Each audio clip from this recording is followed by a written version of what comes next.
इसके पहले आप एसेक्सुअल रिप्रोडक्शन और एसेक्सुअल रिप्रोडक्शन के सभी भागों के बारे में आपने जान लिया है।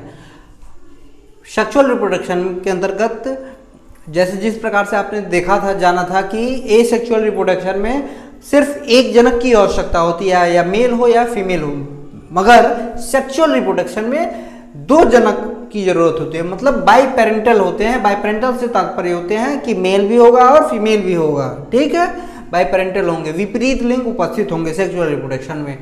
इसमें नर तथा मादा युग्मकों में संलयन से द्विगुणित जाइगोट का निर्माण होता है। अर्थात सबसे पहले क्या होगा कि जो एडल्ट्स होते हैं, जो जनक होते हैं, वो 2n में रहते हैं, द्विगुणित होते हैं, ठीक है, डिप्लॉयड होते हैं। यहाँ हमने इंडिकेट किया है 2n होते हैं, ठीक है।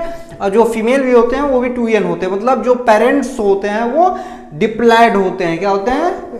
डिप्लॉयड होते हैं। और उसमें जब जाइगोट का फॉर्मेशन होगा, गैमेटोजेनेसिस होगा, तो मेल में जो गैमेटोजेनेसिस होता है उसके फलस्वरूप आपका स्पर्म बनता है। तो वो इसमें जो मेल में गैमेटोजेनेसिस होगा, उसके बाद उसके फलस्वरूप स्पर्म का निर्माण होगा। और यह प्रक्रिया मियोसिस मतलब अर्धसूत्री विभाजन के द्वारा होता है, जिसमें आपका जो ये स्पर्म होता है वो हैप्लॉयड होता है, मतलब यंग फॉर्म के अंतर्गत आ जाते हैं। फीमेल में जो होता है वो आपका ये भी डिप्लॉयड होते हैं, मगर जब गैमेटोजेनेसिस के फलस्वरूप जब वो आपका गैमीट का निर्माण होता है तो ये हैप्लॉयड होते हैं, मतलब ओवम का निर्माण होता है, ये हैप्लॉयड संरचना में आ जाते हैं। मतलब इसमें आपका नर और मादा युग्मक बनते हैं, और उसके बाद संलयन होता है। क्या होता है? संलयन होता है, मतलब फर्टिलाइजेशन की प्रक्रिया संपन्न होती है। और फर्टिलाइजेशन की प्रक्रिया संपन्न होने के बाद जाइगोट का फॉर्मेशन होता है। जो जाइगोट जो बनता है वो क्या होता है? डिप्लॉयड होता है। क्या होता है? डिप्लॉयड होता है। बात समझ आ गया? मतलब इसमें नर और मादा युग्मक बनेगा, युग्मकों में संलयन होगा, फर्टिलाइजेशन की प्रक्रिया होगी, जिसके फलस्वरूप जाइगोट का फॉर्मेशन होगा। और एसेक्सुअल रिप्रोडक्शन के अंतर्गत ऐसा कुछ भी संभव नहीं था।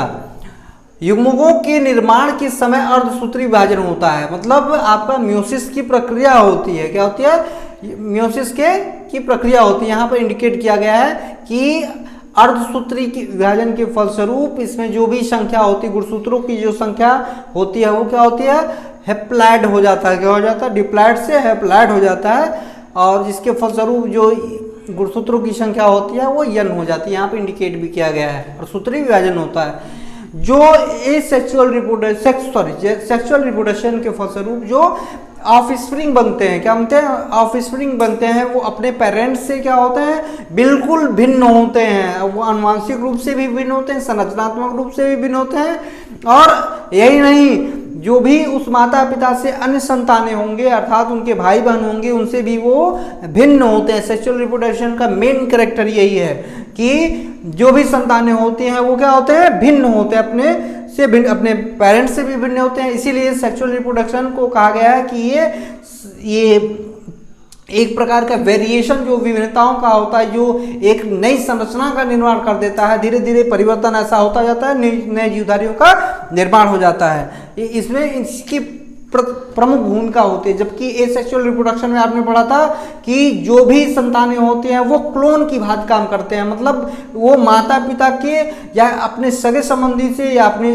जाति समुदाय से सेम टू सेम मिलते हैं, उसमें किसी प्रकार से कोई भी परिवर्तन नहीं पाया जाता है। तो ये था आपका ये सेक्सुअल रिप्रोडक्शन के विषय में कि गैमीट बनता है, गैमीट का फॉर्मेशन होता है, उसे गैमेटोजेनेसिस कहते हैं। मेल में आपका स्पर्म बनता है, फीमेल में ओवम बनता है। इसी तरीके से जैसे आपको बताया गया कि ये प्राणियों के बारे में बताया गया था, और आपका सेक्सुअल रिप्रोडक्शन जो बीज सहित जो पौधे होते हैं उसमें जो होता है, आप पुष्प को जनन अंग के रूप में देखते हैं, जिसमें आप जो गैमीट जो बनता है वो पॉलन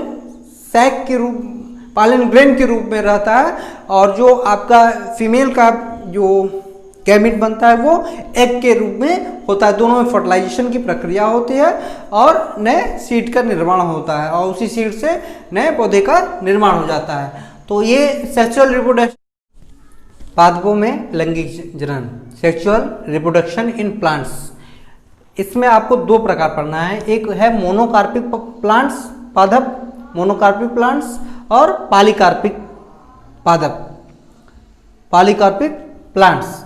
मोनोकार्पिक, मोनो शब्द से ही अर्थ है, मोनो शब्द से मतलब सिर्फ एक बार होता है, और पाली से मतलब होता है कई बार होता है, ठीक है। मोनोकार्पिक पौधों के अंतर्गत ऐसे पौधे आते हैं जो अपने जीवन अवधि में सिर्फ एक बार उस पर पुष्प लगते हैं, उसके बाद उनका जीवन समाप्त हो जाता है। वो अगर 1 वर्ष के हों या 2 वर्ष के हों या कई वर्ष जीवित रहें, वो ऐसे पौधे जिसमें बीज का निर्माण या पौधे पुष्प का निर्माण सिर्फ उनके जीवन अवधि में सिर्फ एक बार होते हैं, उसे मोनोकार्पिक कहते हैं। पॉलीकार्पिक से तात्पर्य यह है कि ऐसे पौधे जो जीवन अवधि में एक निश्चित खंड काल में, एक निश्चित माह में के अंतर्गत प्रतिवर्ष उसमें बीज का निर्माण होता है, अर्थात फूल का निर्माण होता है, उसे पॉलीकार्पिक के अंतर्गत रखा गया है। मोनोकार्पिक को 3 भागों में डिवाइड किया गया है। आपका वार्षिक मतलब एनुअल प्लांट्स, द्विवार्षिक, बहुवार्षिक पौधे, ठीक।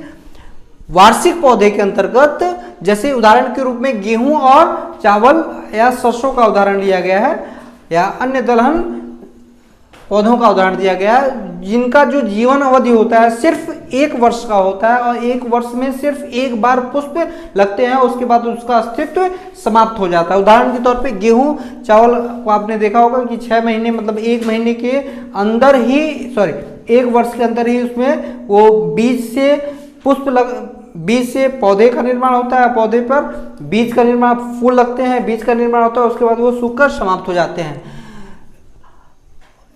इसी मोनोकार्पिक के अंतर्गत द्विवार्षिक पौधे होते हैं, जिसके अंतर्गत आपका जो भी बीज का निर्माण होता है वो 2 वर्षों में संपन्न होता है, मतलब 2 वर्ष के अंतर्गत ही वो एक बार उसमें पुष्प लगेंगे, ठीक है। इसीलिए इसको मोनोकार्पिक के अंतर्गत रखा गया है। बहुवार्षिक पौधे मतलब आपका उनका जीवन अवधि चाहे 100 वर्ष का हो चाहे 50 वर्ष का, मतलब 1 या 2 वर्ष ना हो, 1 या 2 वर्ष से अधिक हो, मगर उनके जीवन अवधि में सिर्फ एक बार ही पुष्प लगेंगे और उसके बाद उसका जीवन अस्तित्व समाप्त हो जाएगा। उदाहरण के तौर पे जो बांस का जो जीवन अवधि होता है वो 50 से 100 वर्ष का होता है। इस 50 से 100 वर्ष के बीच में सिर्फ एक बार पुष्प लगते हैं, उसके बाद उनका जीवन अवधि समाप्त हो जाता है। एक उदाहरण नीला कुरेंजी का होता है, जो 12 वर्ष में सिर्फ एक बार उस पर पुष्प लगते हैं। मोनोकार्पिक के अंतर्गत इनको क्यों रखा गया है, ये भाग इसमें रखा गया है क्योंकि ये 1 वर्ष के हों या 2 वर्ष के हों या बहुवर्षीय हों, इसमें सिर्फ पुष्प जिनकी जीवन अवधि में सिर्फ एक बार ही लगते हैं। पॉलीकार्पिक में आपको बताया गया इस प्रकार के बहुवर्षीय पादपों में पर प्रति वर्ष एक निश्चित महीने में या एक निश्चित मौसम में फूल या फल लगते हैं। जैसे आम की पेड़ पौधे को आपने देखा होगा कि जो इनकी जीवन अवधि होती है वो बहुवर्षीय होती है, कई वर्ष तक होते हैं, मगर प्रति वर्ष एक निश्चित खंडकाल निश्चित महीने में, जैसे आप फरवरी और मार्च का महीना आता है तो वो पुष्प लगना शुरू हो जाता है, उसके बाद बीज लगते हैं और फिर से अगले वर्ष भी वही प्रक्रिया शुरू हो जाती है। अर्थात इनकी जीवन अवधि में कई बार पुष्प लगते हैं, प्रतिवर्ष पुष्प लगते हैं, इसीलिए इसे पॉलीकार्पिक के अंतर्गत रखा गया है। जंतुओं में लैंगिक जनन, सेक्सुअल रिप्रोडक्शन इन एनिमल, जब कोई भी प्राणी जन्म लेता है तो उसी समय उसकी जो जनन की जो अंग है वो सक्रिय नहीं होते हैं। एक निश्चित समय के बाद उनके जो जनन अंग होते हैं उसमें सक्रिय होते हैं। आपका मेल में गैमीट का फॉर्मेशन होता है, उसके द्वारा स्पर्म बनता है, और जो आपका फीमेल में ओवरी के द्वारा ओवम का निर्माण होता है। ओवम के निर्माण के फलस्वरूप आपका उनके ओवरी में चक्र चलते हैं, उस चक्र में कुछ विशेष परिवर्तन होते हैं जिसके फलस्वरूप आपका ओवा का निर्माण होता है।